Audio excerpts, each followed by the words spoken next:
마르틴 루터는 하나님의 말씀은 세 가지가 있다고 했습니다. 기록된 말씀인 성경, 선포된 말씀인 설교, 보이는 말씀인 성찬이라고 했습니다. 요즘은 설교를 인문학 강의 정도로 생각하는 분들이 있을 수 있지만 그렇지 않습니다. 설교는 성령의 인도 가운데 선포되는 설교는 하나님의 말씀입니다. 데살로니가전서 2장 13절이 그것을 증명하고 있습니다. 우리가 하나님 앞에 끊임없이 감사하는 것은 너희가 우리가 전한 하나님의 말씀을 받을 때에 사람의 말로 받지 아니하고 하나님의 말씀으로 받음이니 진실로 그러하도다. 그러므로 이 말씀이 너희 속에 역사하느니라. 데살로니가 교회는 바울 사도가 가장 짧게 사역한 교회 중에 하나입니다. 단 3주죠. 그렇지만 그 당시 세계에 가장 부흥하는 교회가 되었습니다. 그 이유는 설교를 들을 때 사람의 말로 받지 아니하고 하나님의 말씀으로 받았기 때문에 하나님께서 그 말씀을 통하여 역사해 주신 것입니다. 오늘도 이 말씀을 받을 때 하나님의 말씀으로 받고 성령께서 우리의 심령과 인생을 살리는 은혜의 역사가 일어나기를 주님의 이름으로 축복합니다. 우리 모두는 하나님께서 나의 인생을 사용해 주시기를 갈망하고 있습니다. 또 내 아들과 딸, 손자, 손녀의 인생을 사용해 주시기를 갈망하고 있습니다. 그렇다면 어떻게 우리가 하나님께 붙잡혀서 하나님께서 쓰시는 인생으로 살아갈 수가 있을까요? 오늘 본문을 통해서 그 비밀을 함께 찾아가 보도록 하겠습니다. 자, 오늘 말씀의 제목 한번 따라해 볼까요? 하나님께서 쓰시는 사람. 모세가 하나님께 발탁되는 장면이 오늘 본문입니다. 자, 3장 1절을 한번 함께 읽어볼까요? 시작. 모세가 그때를 광야 서쪽으로 인도하여 하나님의 산 호렙에 이르매. 여러분, 이 말씀에서 우리가 주목해야 될 것은 모세가 여전히 장인의 양을 치고 있다는 겁니다. 지금 출애굽기 3장 1절은 모세가 미디안 광야에 들어온 지 어느 정도의 시간이 지났는지를 여러분이 아시죠? 40년이 지났습니다. 40년 동안 여전히 내 양이 없고 장인의 양이 있다는 것, 장인의 양을 치고 있다는 것, 여러분 어떤 생각이 드십니까? 출애굽기 3장은 모세가 광야에 들어온 지 40년이 지났어요. 그런데 여러분, 창세기에 보면 모세처럼 장인의 양을 친 사람이 나오죠. 누구죠? 야곱입니다. 야곱은 몇 년간 장인의 양을 쳤습니까? 그리고 그는 몇 마리의 양을 가지고 있었습니까? 바로 이 성경에서 답을 얻을 수 있죠. 창세기 31장 38절에 내가 이 20년을 외삼촌과 함께 하였거니와, 외삼촌이 장인이 된 분이시죠. 20년 동안 장인의 양을 쳤어요. 내가 내 지팡이만 가지고 이 요단을 건넜다니 지금은 2때나 이루었나이다. 2때라고 말하고 있어요. 모세는 여전히 자기 양이 한 마리도 없지만 야곱은 2때나 이루었습니다. 2때는 어느 정도일까요? 리스네 마하노트라는 히브리어 단어는 2개의 캠프라는 말입니다. 여러분, 부대가 한 지역에 주둔할 때 캠프라고 하죠. 수백, 수천의 병력이 있는 것이죠. 상당한 숫자의 양떼와 소떼를 야곱이 가졌을 것입니다. 그러나 안타깝게도 모세는 야곱보다 2배의 시간을 보냈지만 아직도 그는 장인의 양떼를 치고 있었습니다. 자, 여러분에게 질문을 던집니다.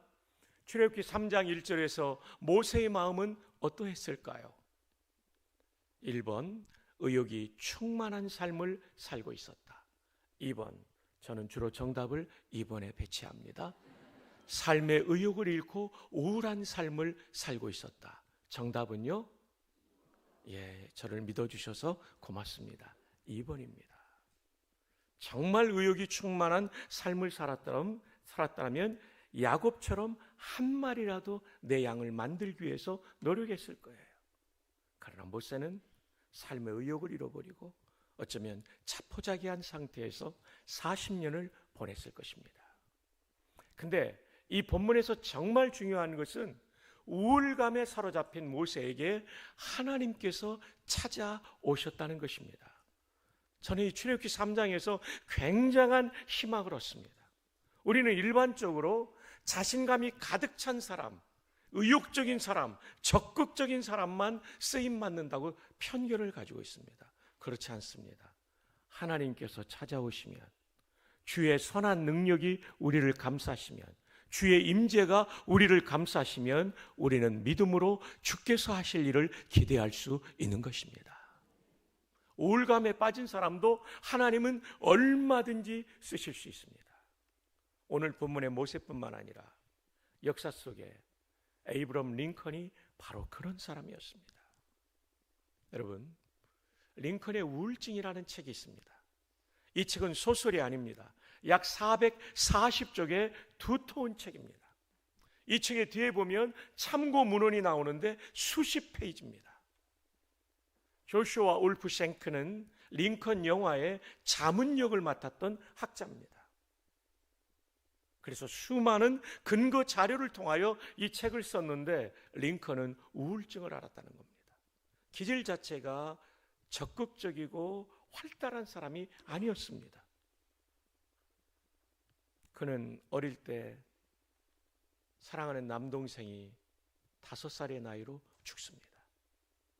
어머니가 35의 젊은 나이로 죽습니다. 어머니가 떠난 후에 어머니처럼 돌봐줬던 누나가 결혼한 다음에 아이를 가졌는데 유산을 하게 됩니다. 1800년 되니까 유산 후유증으로 누나가 세상을 떠납니다.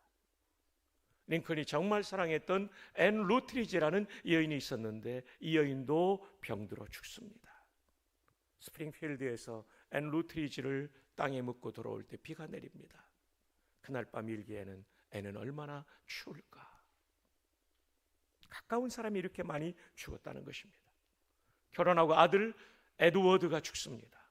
대통령이 된 다음에 윌리엄이 죽습니다.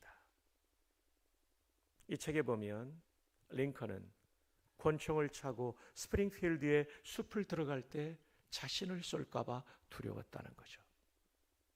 가난했던 링컨은 변호사 사무실을 열었을 때 스튜어트라는 변호사와 함께 공동의 사무실을 열었는데 가까이 지켜봤던 친구 스튜어트는 링컨을 이렇게 말했어요.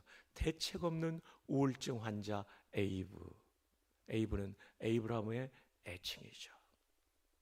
그의 저작 전집에 보면 불안하다는 말이 179회가 나오고 있습니다. 그런데 어떻게 이 심각한 우울증 환자가 미국의 민주주의를 살리는 위대한 대통령이 될 수가 있었을까요? 이 책에 그 비밀이 담겨 있습니다. 12쪽에 보면 이 내용이 나옵니다.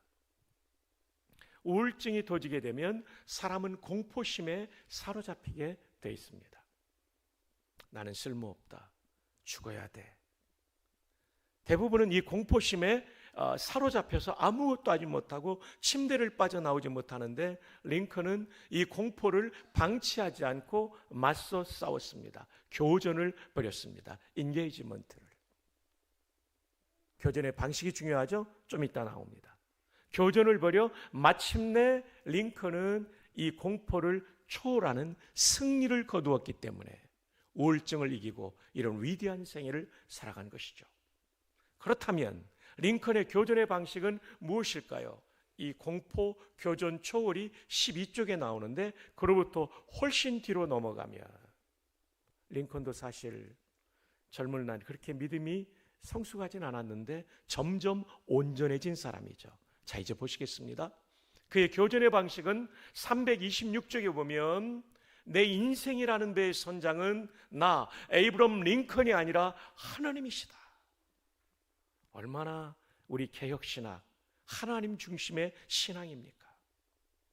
내 인생을 내가 책임져야 되고 내 인생이라는 배의 선장이 나라고 한다면 우울증에 빠진 사람은 도저히 그 문제에 이길 수 없습니다.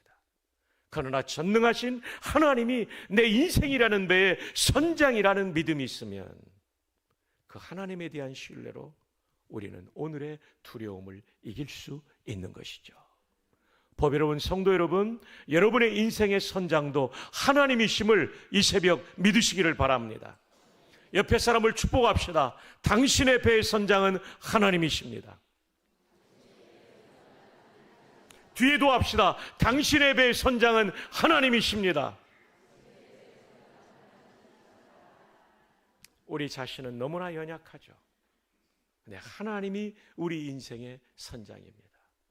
두 번째, 그가 이긴 비결은 바로 이것입니다. 기도입니다. 329쪽에 나오는 내용이에요. 남북전쟁을 통해 흑인 노예들을 해방시켰던 위대한 대통령. 그런데 여러분, 링컨의 군대가 북군이 날마다 이긴 것이 아니었습니다. 남군의 명장 로버트 리 장군이 있었기 때문에 북군은 여러 번 전투에서 패전했습니다. 우리의 낙동강 방어선 같은 전투였던 정말 중요한 결정적인 전투가 필라델피아 근처의 게티스버그에서 벌어졌어요. 이 전투에서 패전하게 되면 링컨의 군대는 소망이 없을 때였습니다. 그런데 여러분, 게티스버그 전투 직전 전투가 챈슬러빌 전투예요. 링컨의 군대는 더 많은 병력을 가지고 남군에게 패배했어요. 왜냐하면 로버트 리 장군이 강력한 우회 기동을 통해서 자기보다 강한 북군의 후미를 공격함으로써 북군을 괴멸시킬 거죠.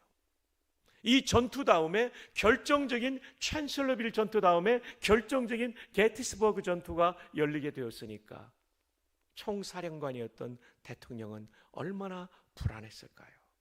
근데 여러분, 이 329쪽에 보면 이런 내용이 나옵니다. 게티스버그 전투를 앞두고 불안할 때 하나님께 엎드려 기도했더니 달콤한 위안이 내 마음에 찾아왔다. 여러분, 기도는 신비한 능력입니다.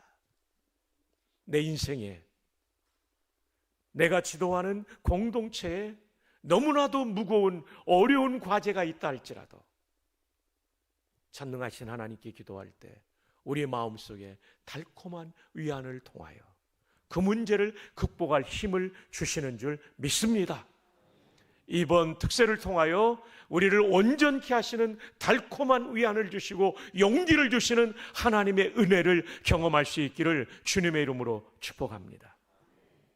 또 하나, 교전의 방식의 마지막으로는 성경 말씀이었습니다. 대통령이 영부인의 방에 들어오게 돼요. 영부인의 사무실에 엘리자베스 캐클리라는 비서관이 청소와 정리를 하고 있었습니다. 큰 키의 대통령이 책에 보면 느릿느릿 들어왔다. 들어오면서 하시는 말씀이 남북전쟁 상황이 좋지 않아. 그리고는 카우치, 일종의 소파죠. 거기에 털썩 주저앉았어요. 그리고 어린아이처럼 두 손으로 얼굴을 감쌌다고 돼 있어요. 대통령이 너무나 힘들어 보였어요. 근데 긴 팔을 쭉 뻗어 작은 테이블 위에 있는 성경책을 집어들어요. 그리고 캐클리는 청소를 계속하고 있었죠.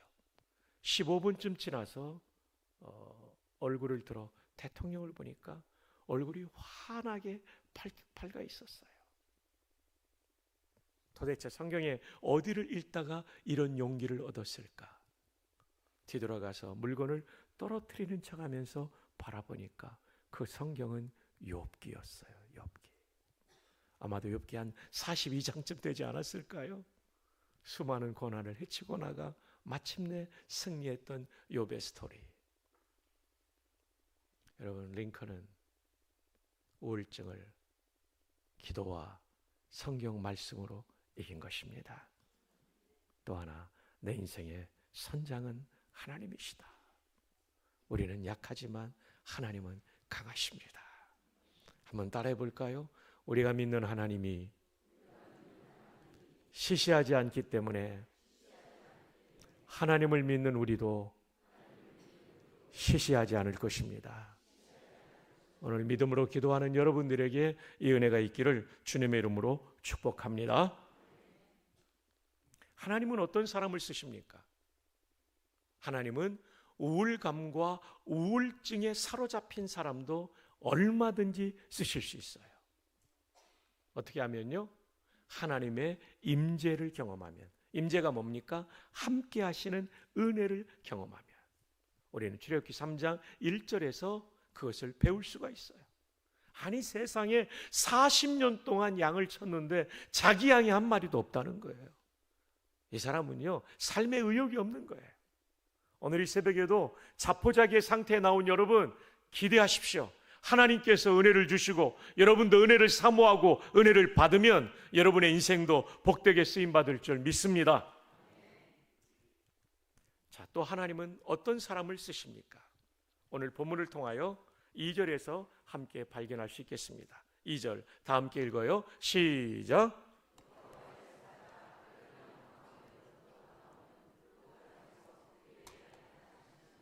예, 하나님께서 어떤 나무에 임재하시냐면 떨기나무에 임재하셨습니다. 3절에도 떨기나무가 어찌하여 타지 아니하는고, 불이 붙었으면 타야 되는데 타지 않는 신비로운 현상을 보게 된 것이죠. 4절에도 떨기나무 가운데서 하나님이 모세를 불러주셨어요. 하나님이 떨기나무 가운데 임재하셨죠. 떨기나무는 무엇입니까? 영어로 보면 부시라고 되어 있습니다. 이것을 사전에서 찾아보면 관목이라고 되어 있습니다. 관목을 또 국어사전에서 찾아보면 다 자라도 키가 3m가 되지 않으니까요, 아주 키가 작은 나무이죠. 뿐만 아니라 굵은 트렁크가 없기 때문에 제목감이 되지 못합니다. 기둥감이 되지 못해요. 잔가지가 많아요. 땔감으로 쓰려는데 가시까지 있어서 땔감으로 쓰기에도 성가신 나무가 떨기나무입니다. 제가 이 사실을 찾아보고 연구하고 묵상하면서 큰 감동이 있더라고요. 하나님은 이렇게 부족한 나무, 그 나무도 하나님께서 임재하셔서 사용하시는 거예요.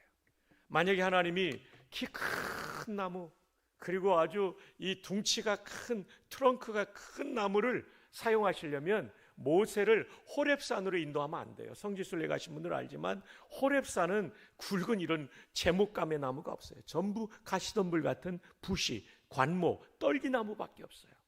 만약에 멋진 나무 있는 곳으로 인도하신다고 하면은 오아시스로 인도하셨으면 돼요. 그러면 종려나무, 멋진 종려나무, 굵고 키가 큰 종려나무에 얼마든지 임재해서 모세를 만나실 수도 있지만 척박한 호렙산으로 인도하셔서 떨기나무밖에 없는 그곳으로 인도하셔서 그 나무에 임재하시고 모세를 만나주신 하나님은 떨기나무같이 부족해도 쓸 수 있다는 것을 보여줍니다. 여러분의 가정이 척박한 호렙산일 수 있어요. 여러분의 생업의 현장이 척박한 호렙산일 수 있어요. 그리고 여러분은 키 작은 나무일 수도 있어요. 그리고 제목감으로 보이지 않는 평범한 사람일 수 있어요. 여러분의 아들과 딸이 그런 사람일 수 있어요. 그러나 하나님이 임재하시면 하나님의 영광을 드러내는 떨기나무로 쓰임받게 될 줄 믿습니다. 여러분, 조지 부시 대통령 이름이 우리말로 하면 조지 떨기나무입니다. 이 부시가 떨기나무거든요. 아버지 부시 말고 아들 부시는요, 예일대학교라는 명문대학을 나왔고 공군 전투기 조종사도 했던 사람이지만 이 사람은 40세까지는 알코올 중독 환자였습니다. 아무런 희망이 없던 사람이죠. 그런데 40세 때 가족여행을 하는 메인주, 이분이 텍사스 사람인데 동북부의 메인주에 갔을 때 빌리그레암 목사님이 그 가정을 찾아와요. 아버지하고 친했죠. 그리고 빌리그레암 목사님을 통해 나이 40에 예수님이 나의 구주라는 사실을 확신하게 됩니다.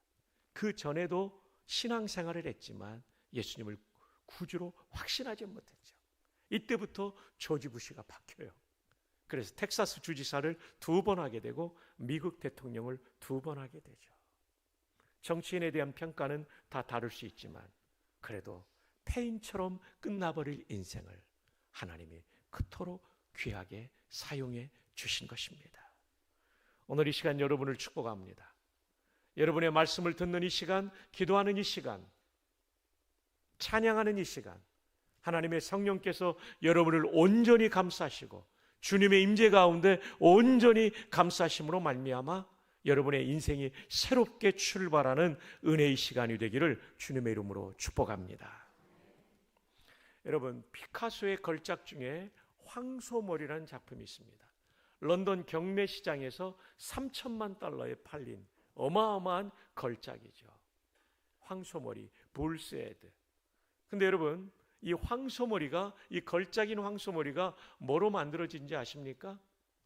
자전거에 안장을 세우고 그리고 손잡이, 핸들바를 용접한 게 전부입니다. 제가 했다면 이거 아무것도 아닌데 피카소가 했기 때문에 걸작이 되는 거죠. 피카소는 이런 중요한 얘기를 했어요. 쓰레기에도 위대한 가능성이 있습니다. 누구의 지혜와 누구의 손이 닿느냐가 문제입니다. 여러분, 인간 피카소의 지혜와 손이 닿아도 쓰레기장에 버려진 자전거가 걸작이 된다고 한다면 천지를 창조하신 전능전지하신 하나님의 손이 우리와 우리의 자녀 손을 붙잡는다면, 그리고 만들어 가신다면, 온전하게 하신다면 우리의 인생도 걸작 인생이 될 줄로 믿습니다. 여러분, 아멘이 좀 작다고 생각되지 않습니까? 하나님께서 만지시면 걸작 인생이 될 줄 믿습니다. 이제야 좀 아멘의 소리가 제대로 나온 것 같습니다. 여러분, 새벽에 한번 자녀들도 많이 데리고 나오셨네요. 자녀들이 나왔다면 꼭 안아주면서, 그리고 옆에 계신 분에게는 하이파이브 하면서 하나님이 임재하시면 걸작품이 될 겁니다. 시작. 4분 이상에게 합니다. 시작. 하나님이 걸작 인생이 될 줄로 믿습니다. 하나님이 임재하시면 걸작 인생이 될 줄로 믿습니다. 여러분, 이 말씀을 아멘으로 받고 믿음으로 기도하십시오. 하나님이 만들어 가실 거예요. 하나님이 만들어 가실 거예요. 하나님께서는 어떤 사람을 쓰십니까? 떨기나무같이 부족한 사람도 얼마든지 쓰신다. 그래서 여러분의 눈에 볼 때 내 남편이 뭐 할 수 있을까? 내 아들이 뭐 할 수 있을까? 내 딸이 뭐 할 수 있을까? 내 손자 손녀가 뭐 할 수 있을까? 이렇게 실망하는 사람들이 오늘 마음을 바꿔야 된다는 거예요. 하나님은 전능하십니다. 아멘입니까? 하나님은 전지하십니다. 하나님이 만지시면 바뀔 수 있습니다. 이 믿음을 가지는 것이 하나님의 말씀을 받는 하나님에 대한 올바른 태도입니다. 떨기나무에 하나님께서 임재하셔 쓰시듯 우리 마음에 하나님께서 임재하시면 얼마든지 쓰실 수가 있습니다. 우리가 간절히 사모할 것은 바로 하나님의 임재입니다. 함께해 주십시오. 이거예요. 조금 전에 담임 목사님과 함께 부른 찬양에 그 가사가 있지 않습니까? 주님의 임재 우리를 감싸시니 믿음으로 일어날 일 기대하네. 주 언제나 우리와 함께 계셔 하루 또 하루가 늘 새로워. 주님의 임재가 우리를 감싸시면 우리의 하루는 새로워지고 그 하루가 쌓여 우리의 인생은 놀라운 새일을 경험하게 될 줄 믿습니다. 믿음으로 아멘합시다. 믿음으로 아멘합시다. 믿음으로 아멘합시다. 오늘 우리는 사람을 보러 나온 것이 아니라 전능하신 하나님 만나려고 온 거예요. 그러므로 믿음으로 하나님을 바라보는 우리들 되기를 바랍니다. 지금까지 말씀드린 하나님께서 쓰시는 사람은 첫 번째, 우울감과 우울증에 사로잡힌 모세를 찾아오셔서 쓰셨다는 거예요. 오늘 이 새벽에 여러분이 나오셨다는 것 자체가 하나님께서 여러분의 우울감과 우울증을 치료하기 위하여 부르신 줄로 믿습니다. 모세를 호렙산으로 이끄신 것처럼 여러분을 예배당으로 이끌어 주신 거예요. 두 번째, 하나님은 떨기나무같이 부족한 사람도 쓰십니다. 사실은 이 떨기나무를 보여주며 모세에게 말씀하시는 거죠. 과거에는 이집트의 왕자로서 이디오피아 원정군 사령관으로서 대단한 리더십을 가진 사람이었지만 광야 40년을 지나면서 폐인처럼 돼버린 모세, 아무런 의욕도 없던 모세, 열정도 사라져버린 모세, 우울감에 사로잡힌 모세는 마치 떨기나무 같은 존재였어요. 네가 이 떨기나무 같다. 그래도 내가 이 떨기나무에 임재하고 내가 너를 만나준 것처럼 이 떨기나무 같은 너 모세를 통하여 하나님의 백성들을 만나줄 거야. 이 메시지를 전하고 있는 것이 아니실까요? 마지막 세 번째입니다. 5절을 함께 읽어봅시다. 시작.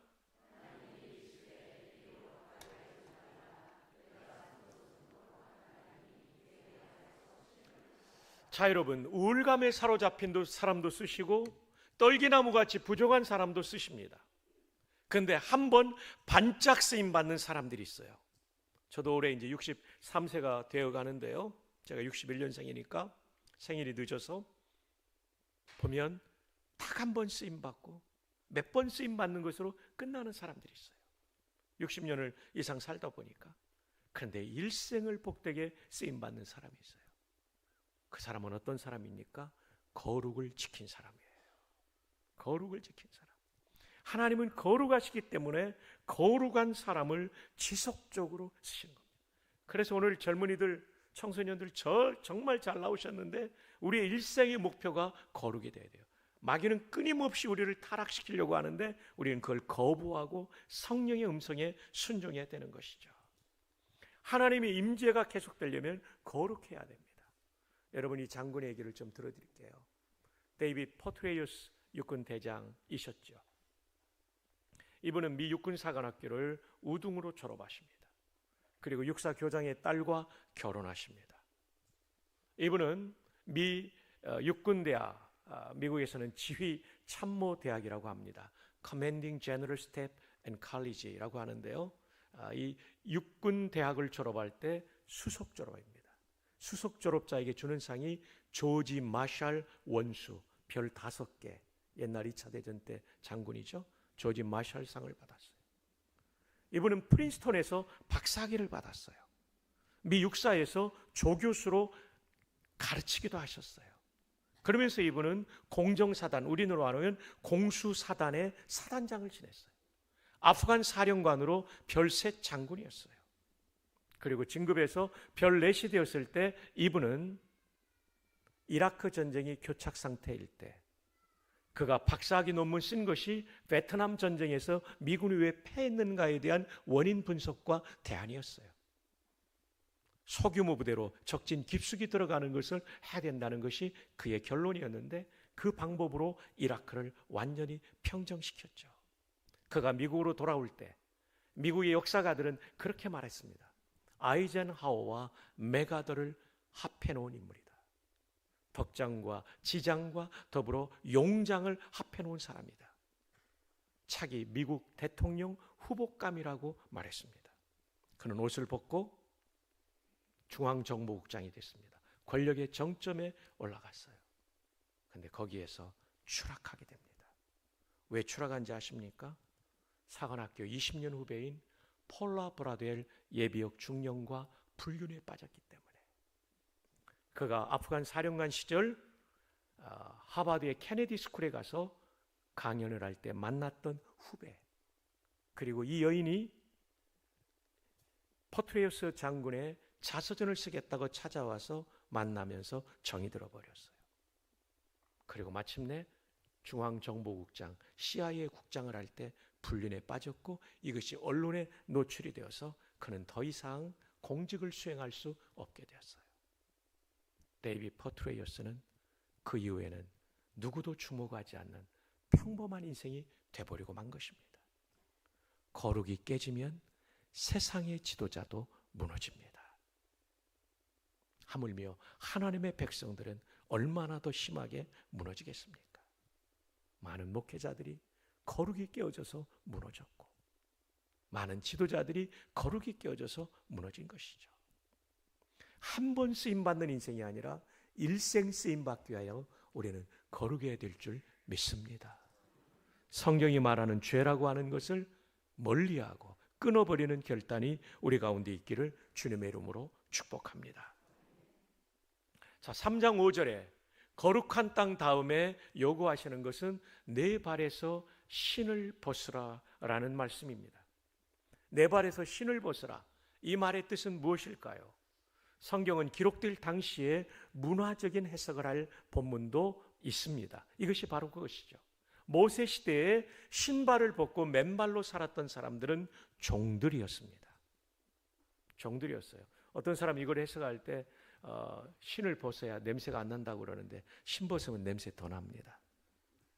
신발을 벗으라는 얘기는 네가 주인 된 인생이 아니라 종이 되어 살라는 뜻입니다.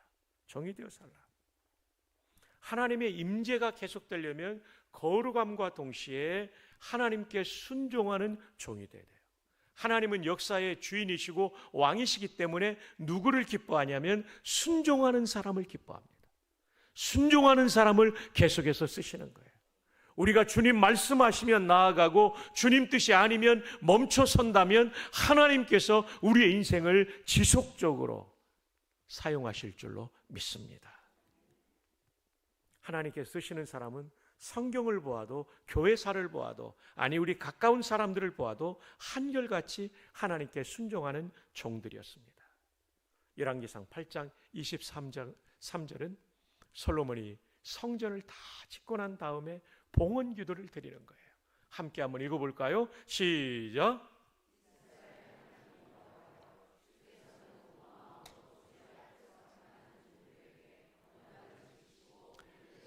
하나님은 누구에게 언약을 지키시고 은혜를 베풀어 주십니까? 온 마음으로 전심으로 주의 앞에서, 하나님을 주인이라고 부르고 있죠. 주의 앞에서 행하는 종들에게. 저와 여러분이 일생을 복되게 쓰임받으려면 하나님 앞에 종으로 살아야 됩니다. 순종하는 종이 되어야 돼요. 우리는 내 인생의 주인이 나라고 생각합니다. 이건 비성경적인 것입니다. 내 맘대로 해야 된다고 생각합니다. 이건 비성경적인 것입니다. 철저하게 하나님을 왕과 주인으로 모시고 종이 될 때 하나님께서 우리의 인생을 가장 복되게 사용하실 줄로 믿습니다.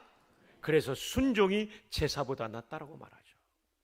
솔로몬은 왕이지만 아버지 다윗 왕과 자신을 주의 종이라고 이 기도문에서 부르고 있어요.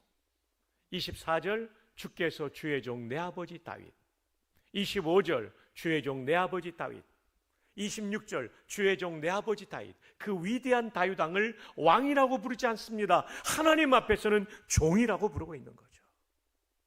이것이 쓰임받는 비결이에요. 자신을 향하여도 솔로몬이 주의 종의 기도와 간구를, 29절 주의 종이 이곳을 향하여 비는 기도를, 30절 주의 종과 주의 백성 이스라엘이 기도하는 것을 철저하게 아버지도 종, 아들도 종이에요. 이들이 영광스럽게 쓰임받을 때는 언제나 종의 위치에 서서 순종할 때였어요. 그러나 자기가 왕 노릇할 때는 실패했던 것이죠. 제가 예언할 수 있습니다.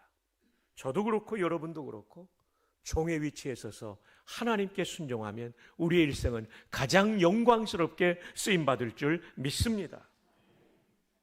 자, 이 시간에 한번 저를 따라합시다. 종이 되겠습니다. 이 정도 해가지고는 여러분 기억이 안 나요. 세게 해야 됩니다. 남성들 따라합시다. 종놈이 되겠습니다. 여성들 합시다. 종년이 되겠습니다. 자, 우리 옆에 있는 분에게 하이파이브 하면서 우리 한번 축복합시다. 종놈이 되십시오. 종년이 되십시오. 시작. 정말 중요한 내용이에요. 이건 정말 중요한 내용이에요. 근데 요즘 젊은이들은 주님의 종이 되기보다는 컴퓨터의 종이 된 사람이 많죠. 그래서 컴퓨터를 위한 기도문이 있다고 하잖아요. 메모리에 있는 우리 프로그램 암호를 거룩하게 하옵시며 운영체계에 임하옵시며 명령이 모니터에서 이룬 것 같이 프린터에서도 이루어지이다. 오늘날 우리에게 일용할 데이터를 주옵시고 우리가 우리에게 죄 지은 자를 사해 준 것 같이 파일의 에러를 사해 주옵시고 우리를 다운에 들게 하지 마옵시며 다만 정전에서 구하옵소서. 대개 CPU와 하드와 USB가 컴퓨터께 영원히 있사옵나이다. 엔터. 그러나 컴퓨터는 우리의 인생을 구원할 수도 없고 영생하게 할 수도 없고 인생의 진정한 문제를 해결할 수 없습니다. 하나님만이 우리의 주인이십니다. 에이브럼 링컨이 말한 것처럼 내 인생의 배의 선장은 하나님이시다. 여러분 꼭 기억하십시오. 나는 종이다. 항상 그 생각하십시오. 내 인생의 주인은 하나님이시다. 자, 그러면 좋은 종은 어떤 종일까요? 고대의 종은 4가지 특징을 가지고 있었어요. 첫 번째, 자기 뜻이 없었어요. 아무리 하고 싶어도 안 돼 하면 멈추는 거예요. 여러분이 이 강단에서 담임 목사님 선포하시는 말씀과 여러분이 읽는 성경의 말씀을 통하여 안 돼 하면 거기서 멈춰 보십시오. 은혜가 임합니다. 내가 아무리 하기 싫어도 해 하면, 순종하면 거기에 은혜가 임해요. 때로는 힘들고 성가시고 마음이 아플지라도 하나님의 말씀에 순종하면, 하라고 하면 하시고 하지 말라고 하시면 안 하시면 여러분의 인생에 놀라운 은혜가 임하게 될 것입니다. 자기 뜻이 없는 분들이 되기를 바랍니다. 두 번째, 자기 돈이 없었어요. 아무리 내가 많은 돈을 가지고 있어도, 아니 돈이 적어도 이 돈을 내 뜻대로 쓰지 않죠.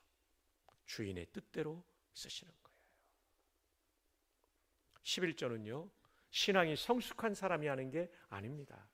11조는요, 하나님을 주인으로 모신 모든 성도, 초신자라도 하는 것입니다.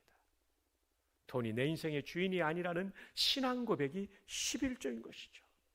성도로서 11조를 안 한다는 얘기는 돈이 내 인생의 주인이라는 고백을 하는 거예요. 하나님이 기뻐하시지 않습니다. 제가 군에 있을 때 특수부대에 있으면서 낙하산을 탔는데요. 낙하산을 탈 때 400m, 상공 400m에서 낙하산을 메고 생명줄을 비행기나 기구에 걸고 뛰어내리면 쫙 4초 후에 펴지게 돼요. 와, 이 4초가 그렇게 길게 느껴지지 않아요. 와, 딱 뛰어내리면 숫자를 셉니다. 1만, 2만. 왜냐하면 1초, 2초 하면 입으로 공기가 들어오니까 내 귀에 소리가 안 들려요. 소리가 들리고 확인해야 되니까요. 1만, 2만, 3만, 4만, 산계검사 딱 합니다. 이때 펴졌으면 이제 앞에 있는 예비 낙하산을 펴지 않아도 돼요. 이 특수부대는요, 군목이 함께 뛸 때는 항상 1번 강화자가 군목입니다. 왜냐하면 군목은 하나님과 친하기 때문에 저분이 안전하면 우리도 안전하다는 믿음을 가지고 있어요. 근데 저도 겁나죠. 네, 믿음으로 기도하고 뛰어내리는 건데, 이야, 사만하는데 쫙 몸이 빨리 올라가는 느낌이 들더라고요. 왜냐하면 낙하산이 펴지기 전까지 초당 15m 떨어집니다. 1초에 쭉쭉 빠지는 거예요. 한 30초 정도 펴지지 않으면 땅바닥에 부딪히면 온몸의 뼈가 골절돼서 죽는 겁니다. 4초, 4만 딱 했는데 몸이 붕 뜨더라고요. 보니까 낙하산 천이 정말 큽니다. 28개의 가닥 중에 왼쪽과 오른쪽에 조종하는 줄이 있는데 테크라인이라고 불러요. 이걸 쫙 당기면 오른쪽으로 가고 왼쪽 걸 당기면 왼쪽으로 갑니다. 둘 다 당기면 빨리 떨어져요. 와, 타고 내려오는데요, 진짜 이 상공에서 바라본 이 지상은 너무 아름다웠어요. 여러분도 한번 꼭 뛰어보시기를 바랍니다. 근데 이 창공에서 내려오는 기쁨을 맛보려면요, 지상교육을 통과해야 돼요. 지상교육의 마지막 관문이 뭐냐면 모형탑이에요. 인간이 가장 공포를 느끼는 11m예요. 그게요. 그 앞에 딱 서면 정말 겁나요. 400m에 있는 거하고 비슷한 느낌이에요. 밑에서 볼 때는 아무것도 아니에요. 11m가. 근데 모형탑 그 위에 가서 딱 보면 너무 겁나요. 그래서 뛰어하면 움찔움찔거리고 못 뛰어내리면 뒤에 수백 명이 기다리고 있으니까 조교가 발로 뻥 찹니다. 그럼 병사들이 으악 하고 떨어지는데 안 죽고 이 도르래에 달려도 잘 가고 있어요. 창군이래 모형탑에서 죽은 사람은 아무도 없어요. 막타우라고 그러죠, 영어로. 근데 그 앞에 서기만 하면 두려운 거예요. 근데 거기서 합격을 해야 돼요. 왜냐하면 뛰어내리는 자세가 바로 돼야 낙하산이 펴질 때 번데기처럼 자기 몸을 감지 않거든요. 그 자세가 굉장히 중요하거든요. 근데 이 자세가 잘 안 나와요. 겁나가지고. 그래서 수십 번 훈련을 해서 합격이 되면 이 사람이 비로소 하늘의 400m에서 뛰어내리는 기쁨을 맛보는 거죠. 공포의 11m가 있다는 거죠. 저는 성도에게도 공포의 11m가 있으니 이것이 11조라고 생각합니다. 11조 하면 죽는 줄 아는데 절대 죽지 않고요. 신앙의 새로운 세계가 열리는 거예요. 특세하면서 11조 안 했던 분들은 하나님, 돈이 내 인생의 주인이 아니라 하나님이 주인이심을 믿습니다. 이 고백 드릴 수 있기를 주님의 이름으로 축복합니다. 저희 아버지가 저 10살 때 돌아가셨는데 6남매를 키우면서도 어머님이 11조를 하셨어요. 성규야, 하나님께 드리는 기쁨이 이렇게 크구나. 가정 형편이 바로 좋아지지는 않았는데요, 참 기가 막힌 생애를 살 수 있도록 은혜를 주시더라고요. 여러분, 11조 한다고 당장 어떤 게 안 바뀔 수도 있어요. 그러나 길게 볼 때, 인생은 길게 봐야 됩니다. 놀라운 은혜를 주실 줄로 믿습니다. 자, 좋은 종은 자기 돈이 없어요. 세 번째는 자기 자식이 없어요. 내 마음대로 키우면 안 되고 주 뜻대로 키워야 돼요. 주 뜻대로. 제가 신학을 한다고 할 때 어머님이 막으셨어요. 우리 집 가난한데 너 사업을 하든지 직장 생활 해야지. 네가 목사가 되면 어떡하냐. 근데 제 소명이 너무 뜨거워가지고 어머니 저 총신대학 안 가면 죽을 것 같아요. 3대 독자가 죽을 것 같다니까 그러면 가라 해서 제가 대학을 80년대 총신대학을 갔죠. 여러분, 자녀들 가운데 총신대학 가고 총신대 신대원 간다고 하면 거기만은 가지 마라 이러면 안 된다는 것입니다. 오히려 이렇게 물어봐야죠. 하나님이 부르신 게 맞니? 맞습니다. 그러면 여러분 기도하고 총신대학교 보내주시기 바랍니다. 아멘이 담임 목사님밖에 없습니다. 신학대학원도 보내주시기 바랍니다. 제가 신학대학원 전액장학금을 주려고 지금 펀드레이징하고 있습니다. 왜냐하면요, 신학대학원의 한 명은 미래 한 명의 담임 목사예요. 지금 신학대학원 정원 못 태우는 교단들이 너무 많아요. 우리 총신대도 신학대학원도 작년에는 못 채웠는데 올해는 100명이 더 왔어요. 작년에 50명 미달됐는데 올해는 100명이 더 와가지고 떨어진 사람들이 있어요. 저는 신학대학원이 너무 중요하다고 믿어요. 그 한 사람이 한국교회 미래의 담임 목사입니다. 여러분의 자녀들 가운데 총신대 신대원 많이 오기를 바랍니다. 일단 아멘 좀 하세요. 많이 오길 바랍니다. 3일교회 송태근 목사님 30명을 이번에 보내주셨어요. 미달 방지에 큰 도움이 됐습니다. 3주 내내 신대원 가라고 했어요. 하나님께서 마음에 감동 주신 사람은. 네. 자식이 없어요. 마지막에는 생명이 없죠. 주님이 원하시면 주기철 목사님, 손영원 목사님, 장로님으로는 박관준 장로님, 주님이 원하시면 목숨까지 바치는 거죠. 이게 종의 삶이에요. 한번 따라합시다. 뜻이 없다, 돈이 없다, 자식이 없다, 생명이 없다. 이게 진짜 종이에요. 이대로 살면 여러분의 삶이 위대하게 쓰임받을 거예요.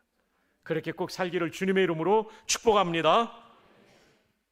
다윗을 만나니 내 마음에 맞는 사람이라는 유명한 말씀이 나오죠.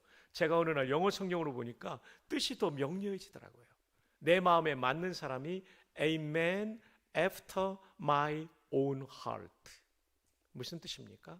하나님 그분의 마음을 바싹 따라간다는 겁니다. 여기서 애프터는 뒤에라는 뜻인데 그냥 뒤가 아니라 바싹 뒤에. 여러분, 우리가 그 어떤 엘리베이터를 타거나 방에 들어갈 때 먼저 가세요 할 때 영어로 after you please입니다. 당신 뒤에 제가 가겠다는 뜻이에요. 먼저 가세요. after you please. after my own heart라는 얘기 뭐냐면 하나님 마음을 이해하고 따라갔다는 거예요. 이게 종이죠. 종은 주인 앞서가지 않습니다. 주인이 가면 바싹 따라가죠. 이게 종이죠. 여러분, 우리가 이렇게 사는 거예요. 성경을 읽고 강단에서 선포되는 말씀을 바싹 따라가는 거예요. 거기 하나님 마음이 담겨 있으니까. 그러면요, 여러분의 인생 놀랍게 쓰임받을 줄로 믿습니다. 자, 이제 말씀을 맺습니다. 오늘 말씀의 제목은 하나님께서 쓰시는 사람. 아니, 목사님 내 나이에 아니에요. 여러분의 나이에도 얼마든지 하나님이 이전보다 더 복된 인생을 만들어 줄 수 있어요. 그리고 여러분의 아들과 딸, 손자, 손녀가 실망스러운 사람이 있을 수 있어요. 절대 실망하지 마세요. 하나님은 위대하십니다. 피카소의 손이 닿아도 걸작이 된다면 하나님의 손이 닿으면 걸작 인생이 될 줄로 믿습니다. 오늘 이 믿음을 가지시기를 주 예수님의 이름으로 축복합니다. 그럼 어떤 사람입니까? 우울증, 우울감 극복될 수 있어요. 극복될 수 있어요. 하나님이 선장이다. 말씀과 기도의 은혜로 은혜 받으면 쓰임받아요. 떨기나무같이 부족해요. 외형적으로 키가 작다 이런 것이 아니라 기대할 수 없는 사람이라 할지라도, 사람들의 눈에는 실망스러운 아들과 딸이라 할지라도 하나님의 은혜를 받으면, 하나님의 임재에 감싸이면 얼마든지 쓰임받는다는 믿음 가지고 아들, 딸의 머리에 손을 얹고 여러분 오늘 축복기도 하시기 바랍니다. 제가 남가주 사랑의 교회에서 수석부 목사할 때 오정현 목사님이 담임 목사님이셨어요. H 장로님이 계셨어요. 이 장로님께서 저한테, 제가 얼바인이라는 동네에 그분이 사셨는데 신방 갔는데 그러시더라고요. 목사님, 우리 아들 데니가 지금은 변호사지만 옛날에 어땠는지 알아요? 고등학교 때 성적이 너무 낮아가지고 너무 실망이 됐다는 거예요. 근데 밤늦게 그 부인 집사님하고 장로님이 머리 안수기도 했대요. 하나님 이 아들을 성령으로 충만하게 하시고 이 돌대가리가 금대가리가 되게 하여 주시옵소서. 옛날 분이니까 이런 말을 쓰죠. 지금 우리 자녀들한테 그렇게 하면 안 됩니다. 이 아이에게 지혜를 부어주시고 하나님의 지식도 부어주시고 만남의 복도 주시고, 여러분 축복하시면 기도한 대로 될 줄 믿습니다. 너희 말이 내 귀에 들린 대로 내가 시행하리라. 자녀들을 향하여 불신앙의 말을 하지 마십시오. 신앙의 말을 하시고 하나님을 기대하는 마음으로 기도하십시오. 떨기나무 같은 자녀도 반드시 쓰임받습니다. 그 자녀가 30년, 40년 후에 저의 위치에 올 사람도 있을 거예요. 담임 목사님 위치에 올 사람도 있을 거예요. 저 보세요, 아무것도 아니에요. 아버님 10살 때 돌아가신 3대 독자, 정말 아무것도 아닌 사람을 쓰시잖아요. 마지막, 그런데 거룩해야 돼요. 이거 정말 조심해야 돼요. 우리 젊은이들 인터넷으로 음란물 보는 거, 스마트폰 보는 거, 그거 안 돼요. 그게 우리의 영혼을 병들게 하는 거예요. 거룩해야 돼요. 만나서는 안 될 사람 여러분 정리해야 돼요. 중요한 얘기예요. 그리고 마지막으로는 종이 돼야 돼요. 너무 중요하니까 한 번 더 따라 합시다. 종놈이 되겠습니다. 여자들은 알아서 합시다. 종. 옆에 있는 분에게 하이파이브 한 번 더 합시다. 시작. 앞에 두 분 부부시죠? 너무 성의 없게 하시는 것 같아요. 다시 한 번 하세요. 시작. 예, 잘하셨어요. 자기 뜻이 없다, 돈이 없다, 자녀가 없다, 생명이 없다. 이대로 살면 우리 성원교회 성도들은 정말 10년, 20년, 30년이 흘렀을 때 하나님의 놀라운 역사를 보게 될 것인데, 하나님의 종으로 온 제가 그 역사가 꼭 일어나기를 바라고요. 아니, 저보다도 우리 하나님이 바라십니다. 기도하겠습니다. 하나님, 우리 아버지, 너무나도 보배로운 성도님들과 살아계신 주의 말씀을 나누었습니다. 사람의 인문학 강의로 듣지 말게 도와주시고 내 영혼과 인생을 살리며 내 배우자와 내 아들, 딸, 손자, 손녀의 인생을 살리는 말씀으로 받아 이 말씀 붙잡고 기도하다가 이 말씀이 성취되는 것을 보게 하여 주시옵소서. 앞장 선신하시는 담임 목사님과 우리 장로님들을 복주시고 목회자님들에게도 은혜를 부어 주시옵소서. 특세기간 내내 저희들을 만나고 변화시키실 예수님의 이름으로 기도합니다. 아멘.